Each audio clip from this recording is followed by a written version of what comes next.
नमस्कार। आइए सुनते हैं मुंशी प्रेमचंद की लिखी कहानी जॉन ऑफ आर्क। कहानी अच्छी लगे तो इसे एक लाइक करिएगा। चैनल पर नए हो तो सब्सक्राइब कर लीजिएगा। तो लीजिए सुनिए कहानी। जिन लोगों ने महिला वर्ग को व्यर्थ और निकम्मा समझ रखा है, वास्तव में वे भारी गलती पर हैं। कोई युग ऐसा नहीं है जिसमें उन्होंने जनता के मन में अपनी प्रतिष्ठा और बड़ाई का सिक्का न जमाया हो।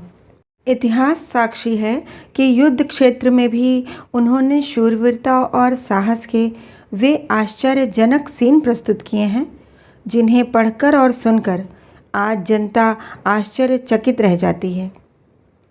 ये गुणवान और शुभ आचरण का पर्याय देवियाँ जिस समय ज्ञान और कला तथा दया और गुणों की ओर पग बढ़ाती हैं, तो लीलावती सी अनसुलझी पहेलियाँ दृष्टि में आती हैं। और यदि वे धनुष बाण से सुसज्जित होकर शत्रु से के समक्ष मैदान में उतरती हैं, तो पंक्तियाँ की पंक्तियाँ और परे के परे साफ करती चली जाती हैं। वे पुरुषों से किसी बात में भी कम नहीं। उनका सच्चा उत्साह, देशभक्ति, स्वाभिमान, पवित्रता, सहानुभूति और अन्य गुण पूजा के योग्य हैं। पूरे हिंदुस्तान और विशेषकर राजपुताने में ऐसी घटनाएं सामने आती हैं, जिनसे पता चलता है कि इन हिंदुस्तानी देवियों ने अपने देश, अपनी पवित्रता और अपने सतीत्व पर प्राण न्यौछावर कर दिए और जलकर राख हो गईं, लेकिन अपने धर्म और जन्मभूमि पर मरते दम तक आँच न आने दी। अहिल्याबाई, रानी पद्मिनी, रजिया बेगम, चांद बीबी, नूरजहाँ और इन अनेक देश पर मर मिटने वालों के उदाहरण मिलेंगे, जिनके नाम जीवन पटल पर चांद सूरज की भांति टपका करेंगे। इन्हीं देवियों के कल्याणकारी अवतरण की कृपा से हमारा हिंदुस्तान स्वर्ग जैसा हो रहा था। आज हमारे राष्ट्रीय पतन का मुख्य कारण यही है कि अब हमने उनको अपना गुलाम बनाकर, उनको अपने पाँवों की जूती समझकर और मानसिक क्षमताओं में अपने से कम मानकर उन्हें ज्ञान और कला के खजाने से वंचित कर दिया है। उनके लिए शिक्षा का द्वार बंद कर दिया। परिणाम यह है जो हम आज आँखों से देख रहे हैं। किसी देश का विकास और खुशहाली उसके उन युवा बच्चों पर आधारित है जिन्हें पुरुष नहीं वरन माताएं बनाती हैं। हमने उनको पर्दे और उपेक्षा में रख कर स्वतंत्रता की झलक और नए युग के विकास से वंचित कर दिया। वे शारीरिक और मानसिक रूप से दुर्बल और आशक्त हो गईं, और वही दुर्बलता, आशक्तता, अज्ञान और अशिक्षा हमें उत्तराधिकार में मिली। माताएं ही हमको साहसी और गुणवान बनाया करती हैं, और भावी खुशहाली तथा विकास की आधारशिला उनकी गोद में रखी जाती है। माताओं की बहादुरी, उनके साहस और दृढ़ संकल्प से ही राष्ट्रीय भवन के निर्माताओं को मसाला प्राप्त होता है। जहाँ के पूर्व व वर्तमान आविष्कारक और आविष्कार, ज्ञानी और विद्वान, सर्वज्ञ और विवेकी, वैज्ञानिक और बुद्धिमान माताओं के सुंदर गुणों का गुलदस्ता हैं। ये गुण माताएं अपने बच्चों में शैशव काल से ही कूट कूट कर भर देती हैं, जो भावी पीढ़ियों में मानव जाति पर जान न्यौछावर करना बच्चों का खेल समझते हैं। अतीत के वैभव पर हमारा गर्व करना मानो रेत के ऊंचे टीले पर खड़ा होना है, जिसका एक पल का भी भरोसा नहीं कि किस समय वह प्रतिकूल हवा की टक्कर से खील खील हो जाए और तितर बितर होकर गिर पड़े।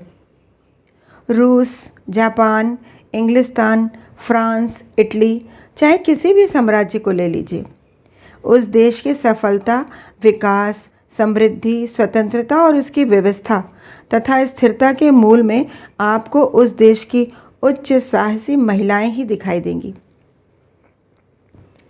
आज मैं आपको फ्रांस में एक निर्धन लेकिन शरीफ खानदान की लड़की की कथा सुनाता हूँ, जिसने देशभक्ति के नशे में चूर होकर किस प्रकार अपने प्रिय देश के लिए स्वयं को कष्टों व खतरों की जलती हुई आग में झोंक दिया और उस पर बलिदान हो गई।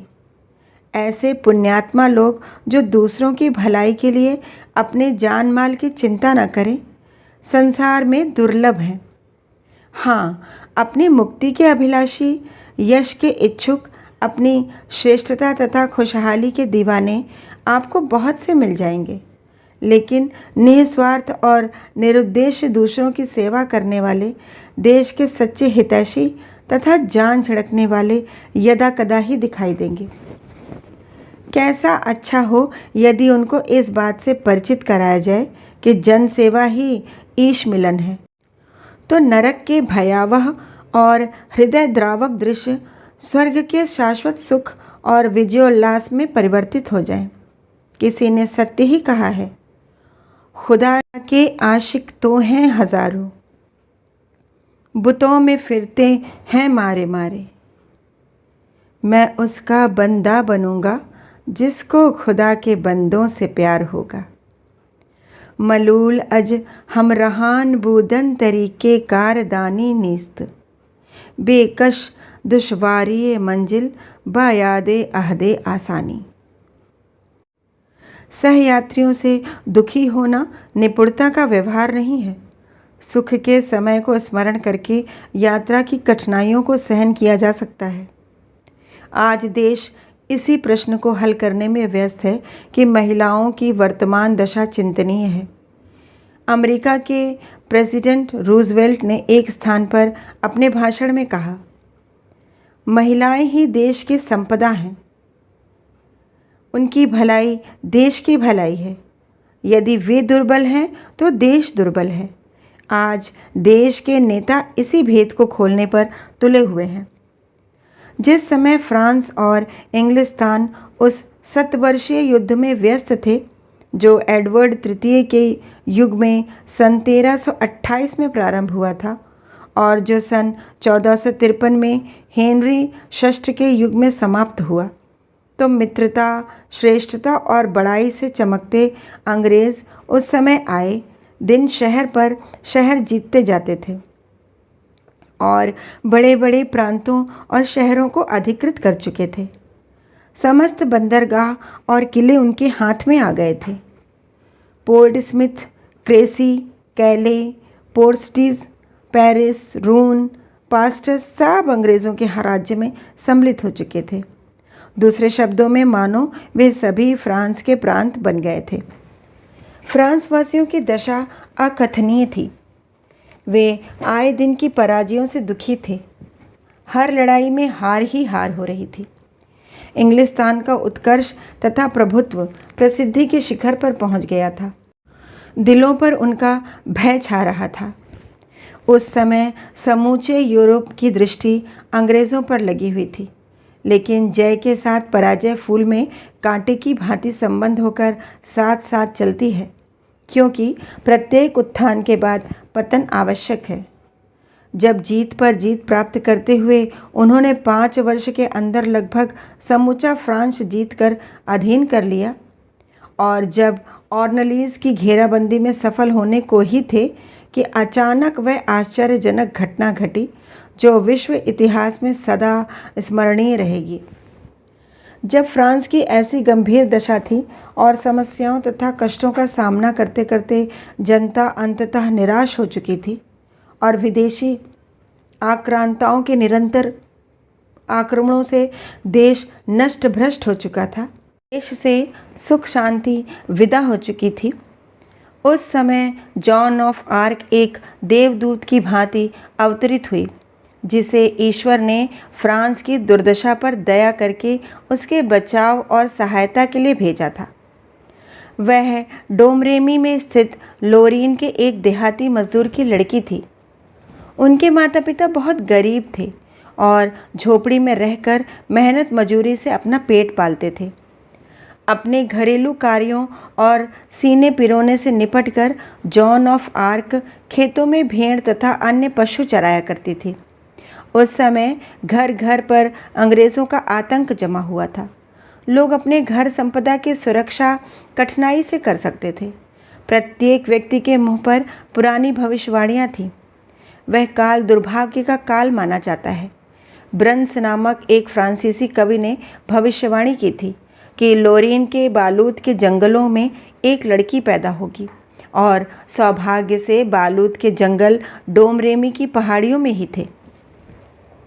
प्रायः लोग कहा करते थे कि जिस फ्रांस को एक औरत ने अपने हाथों से खोया है वह एक लड़की के सहारे स्वाधीन होगा, और यह भी प्रसिद्ध था कि लोरेन की एक उत्साही लड़की फ्रांस को स्वतंत्रता का प्रकाश प्रदान करेगी।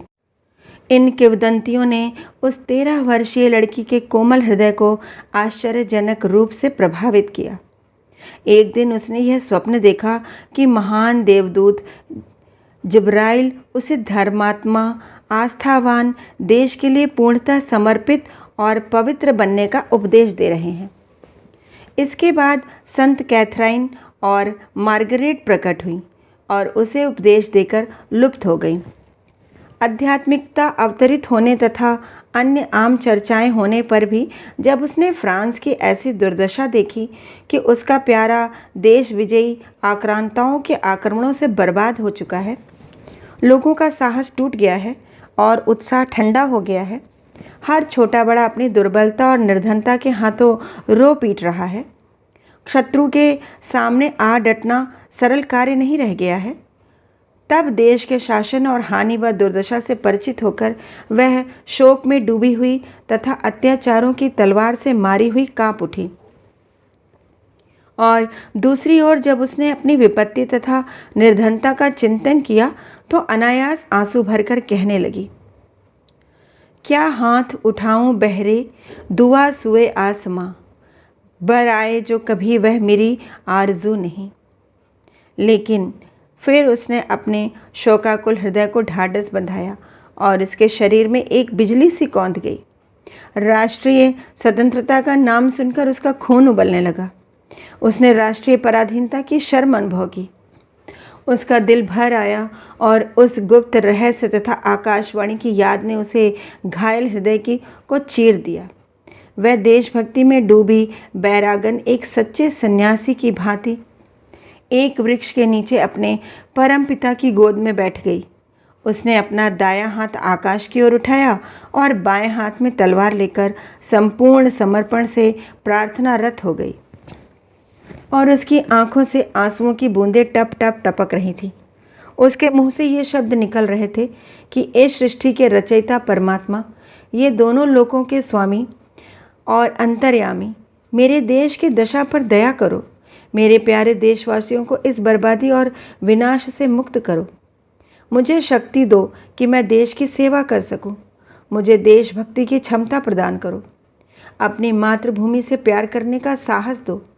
मेरे भाइयों को विदेशी शासन से बचा अन्याय अत्याचार का सामना करने का साहस दो। मेरा शरीर इस देश के जन माल पर अर्पित है।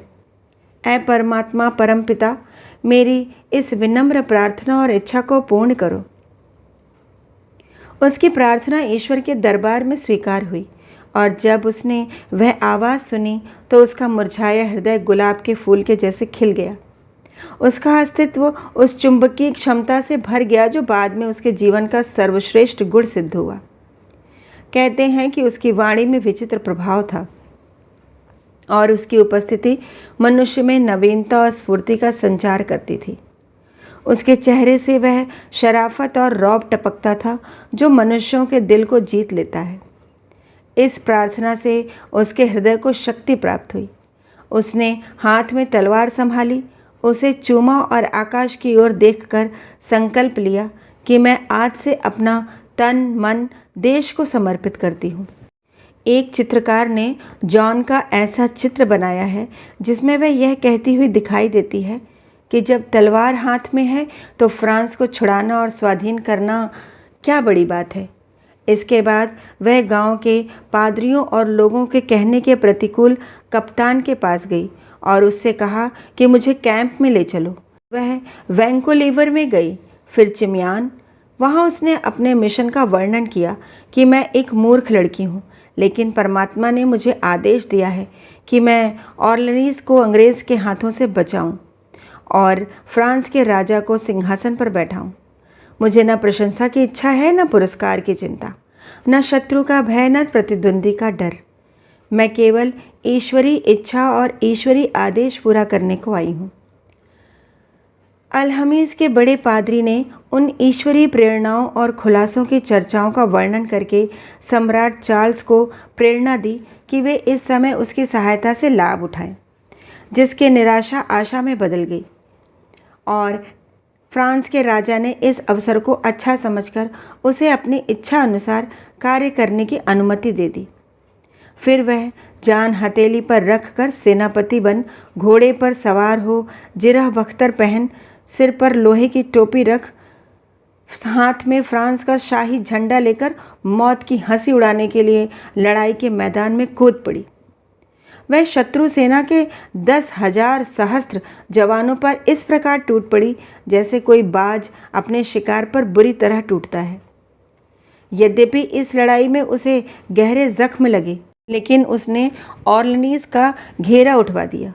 अंग्रेज भयभीत हो गए और फ्रांसीसियों ने उसे दया का दूत माना, जो लड़ाई के अतिरिक्त कुछ भी पसंद नहीं करते थे। उन फ्रांसीसी जनरलों की कोई परवाह न करती हुई वह जीत के बाजे बजाती तथा बधाई और कुशलता की पुकार सुनती हुई 14 जुलाई 1429 को रेम्स में प्रविष्ट हुई और जो भी सामने आता गया उसे जीतती गई। और उसने वहां पहुंचकर दूसरे दिन 17 जुलाई को बड़े गिरजाघर में फ्रांस के राजा चार्ल्स के राज्यारोहण की रस्म पूरी की। उसके बाद पेरिस और कंपेकिन की घेराबंदी होती रही, जहां उसकी स्वामी भक्त और उत्साही सेना ने बड़े शानदार महान कार्य किए। लेकिन अंतिम शहर की सुरक्षा के समय वह ड्यूक ऑफ बरगंडी के हाथों गिरफ्तार हो गई, जिसने उसे बंदी बना लिया और बाद में अंग्रेज़ों के हाथ बेच दिया। जब उसे युद्ध क्षेत्र से बंदी गृह में ले गए, उस समय का दृश्य अत्यंत हृदयद्रावक है। कड़ी परीक्षा का अवसर था और वह मृत्युपाश में फंसी पुकार पुकार कर कह रही थी कि देश के प्रेम में इस सिर पर जो कुछ भी बीते वह कम है। फिर अहंकारी न्यायालय का द्वार खुला। 3 जनवरी 1431 को उसे न्यायालय के अधिकारियों को सौंप दिया गया, जहां 6 दिनों तक उसकी पेशी होती रही। 24 मार्च को उस पर शत्रु और जादूगरनी होने का आरोप लगाया गया और वह 30 मई 1431 को ऊन स्थान में जादूगरनी मानकर जिंदा ही दहकते अंगारों के हवाले कर दी गई और वह पवित्र आत्मा उन मोहब्बत का दम भरने वाले झूठे दोस्तों और अत्याचारपूर्ण व्यवहार करने वाले निर्दयी तथा कातिल शत्रुओं से सदा के लिए उड़कर उस स्थान पर जा पहुंची जहां मानव शरीर की बुराई और विश्वासघात कुछ काम नहीं आते और जहां थके हारों को स्थायी सुख चैन प्राप्त होता है। जिन फ्रांस वासियों को बचाने के लिए उसने प्रसन्नता से शहादत का जाम पिया और जिन्होंने अपने मुक्तिदाता को बचाने का तनिक भी प्रयास नहीं किया, उनके लिए और उसकी वीरता पर आश्चर्यचकित होकर उसकी शूरवीरता का लोहा मान चुके, लेकिन जिन्होंने अपने शत्रु के सगुणों का सम्मान न किया, ऐसे अंग्रेजों के लिए अंततः यह एक लज्जाजनक कहानी है। लड़ाई फिर भी चलती रही, लेकिन उसके बाद अंग्रेज़ों के पांव ऐसे उखड़े कि फिर न जम सके। सफलता की आशा जाती रही, क्योंकि ड्यूक ऑफ बरगंडी फ्रांस के राजा की ओर मिल गया।